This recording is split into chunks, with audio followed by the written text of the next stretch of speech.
Channel से मनोरमा शर्मा, चौड़ा मैदान शिमला से आपके सामने।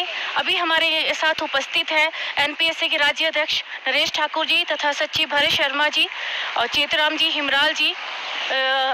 इनसे अब हम जानना चाहते हैं, इनका जो प्रतिनिधि मंडल जो है मुख्यमंत्री जी से मिला था, अब वो क्या उनका वक्तव्य रहा मुख्यमंत्री जी का। तो हम चलते हैं राज्य अध्यक्ष नरेश ठाकुर जी की तरफ। सर, अभी आपका जो प्रतिनिधि मंडल मुख्यमंत्री जी से मिला, तो मुख्यमंत्री जी का क्या रुझान रहा? माननीय मुख्यमंत्री जी ने हमें आश्वासन दिया कि केंद्र के जो लाभ है 2009 की जो नोटिफिकेशन है, जिसमें डेथ एंड डिसेबिलिटी के ऊपर ओल्ड पेंशन स्कीम या फैमिली पेंशन का प्रावधान है, तो उस पर उन्होंने हमें आश्वस्त किया कि इसको हम कर देंगे। साथ ही जो पुरानी पेंशन स्कीम के लिए उन्होंने कमेटी बनाने का जो आश्वासन हमें तपोवन में दिया था, वो आश्वासन उन्होंने एक बार फिर से आज दोबारा से दिया है। अब देखते हैं समय के अनुसार कितने दिनों के अंदर वो नोटिफिकेशन जारी करते हैं और इस पर क्या कार्रवाई करते हैं। अगर नहीं कर पाते हैं तो हमें और कठोर निर्णय लेना पड़ेगा। सबसे पहले मैं सभी उपस्थित कर्मचारी साथियों का बहुत बहुत धन्यवाद करना चाहता हूं कि वो इतने कड़कड़ाती ठंड में भी शिमला के इस मैदान में अपनी उपस्थिति लेकर के अपने हकों की मांग को लेकर के उपस्थित हुए। उन सबका बहुत बहुत धन्यवाद और उम्मीद करता हूं कि आने वाले एक हफ्ते के अंदर अंदर माननीय मुख्यमंत्री जी हमारी मांग को पूरा करेंगे। इसका मतलब कि आप जो मुख्यमंत्री साहब ने आपसे बात कही उससे आप सहमत हैं? फिलहाल हम सहमत हैं। जिस प्रकार से उनका आश्वासन उन्होंने हमें दिया कि जो केंद्र के जो लाभ हैं वो शीघ्र मिलने चाहिए। अब हम भरत शर्मा जी की तरफ चलते हैं, सचिव हैं वो, इसके जानना चाहते हैं उनका क्या वक्तव्य है इस पे। आज सबसे पहले तो मैं धन्यवाद करूंगा इस कड़कड़ाती में जिस तरह से लोग हमारे उपस्थित हुए हैं, इस ठंड में आए हैं। जब जब हिमाचल के लोग इकट्ठे हुए हैं किसी एक मंच पे, तब तक हमने कुछ ना कुछ लिया है। चाहे 25 जुलाई 2017 की बात करें, उस दिन हम दिल्ली गए, तब भी हमें बेनिफिट हुआ, हमने कुछ ना कुछ वहाँ से भी लिया। हमने जितने भी बार जब भी हमने संघर्ष किया, हमने कुछ ना कुछ पाया है। आज भी हम संघर्ष के ही मूड से यहाँ पर आए थे, पर जिस हिसाब से मुख्यमंत्री से जिन्हें हमें वहाँ पर बुलाया और हमें ये बोला कि मेरी इस विषय को लेकर चर्चा हुई है अपने सभी उनसे, कैबिनेट से और अपने सेक्रेटरी महोदय से, तो वो बिल्कुल पॉजिटिव थे इस बात को लेकर कि इस नोटिफिकेशन को हम बहुत जल्दी हिमाचल के अंदर लागू करेंगे। हमारे साथ राजेंद्र नाथ जी भी थे और 5 लोगों की हमारी कमेटी अंदर गई थी और उन्होंने बोला कि जो ये बात है ये बिल्कुल जायज़ मांग है आपकी। 4 हमारे साथी ऐसे हैं जो हमारे एनपीएस के सदस्य थे और वो आज हमारे बीच में नहीं है।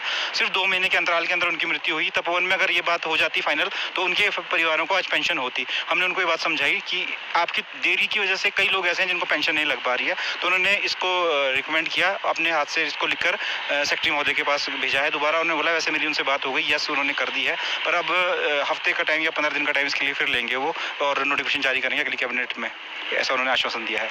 जो आज कर्मचारी यहाँ पे एकत्रित हुए थे उनके बारे में हम चलते खुशहाल जी की और उनके बारे में आप क्या कहना चाहेंगे? जो कर्मचारी भारी मात्रा लगभग 30,000 के आसपास के कर्मचारी यहाँ पे इकट्ठे हुए थे।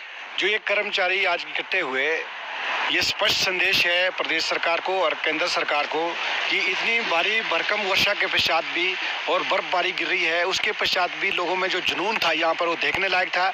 और आज जिस तरीक़ा से यहाँ पर जो एक रणनीति तैयार की गई थी कि जितने भी हमारे दल हैं, बड़े बड़े राजनीतिक दल हैं, वो चाहे बीजेपी की बात हो, चाहे कांग्रेस की बात हो, चाहे सीपीआईएम की बात हो या फिर आप आदमी पार्टी की बात हो, सब लोग यहाँ पर आए। ये बहुत ही एक सुखद संकेत जो है आज मिला है और सबने अश्योर किया है कि हम अपने लेवल में जितना भी हमारा अपना स्तर पर बनता है अपने पार्टी के अंदर, जैसे कांग्रेस ने कहा हम इलेक्शन मैनिफेस्टो में डालेंगे, यद्यपि हमसे ये भी दबाव बनाने की कोशिश की गई थी कि जो आपकी जहाँ पर सत्तासीन सरकारें हैं वहाँ पे आप ओपीएस को लागू करें, और फिर भी उन्होंने जो है अध्यक्ष जी ने कहा कि जो भी होगा इस मामले को हम जो है बड़ी गंभीरता से लेंगे और इसको जो है इलेक्शन मैनिफेस्टो में और जहाँ हम दूसरी जो भी सरकारें हैं उनसे भी बात करेंगे। और इसके साथ साथ सीपीआईएम ने भी वो एक्सेप्ट किया है और साथ में जो हमारे माननीय मुख्यमंत्री जयराम ठाकुर जी हैं जो सदैव कर्मचारी हितैषी रहे हैं, हमें उम्मीद थी शायद वो यहाँ आएंगे, हमने इन्विटेशन भी किया था उनको, सतपाल सत्ती जी को भी दिया था, लेकिन वो शायद व्यस्तता के कारण क्योंकि सेशन भी चल रहा था शायद इस वजह से नहीं आए।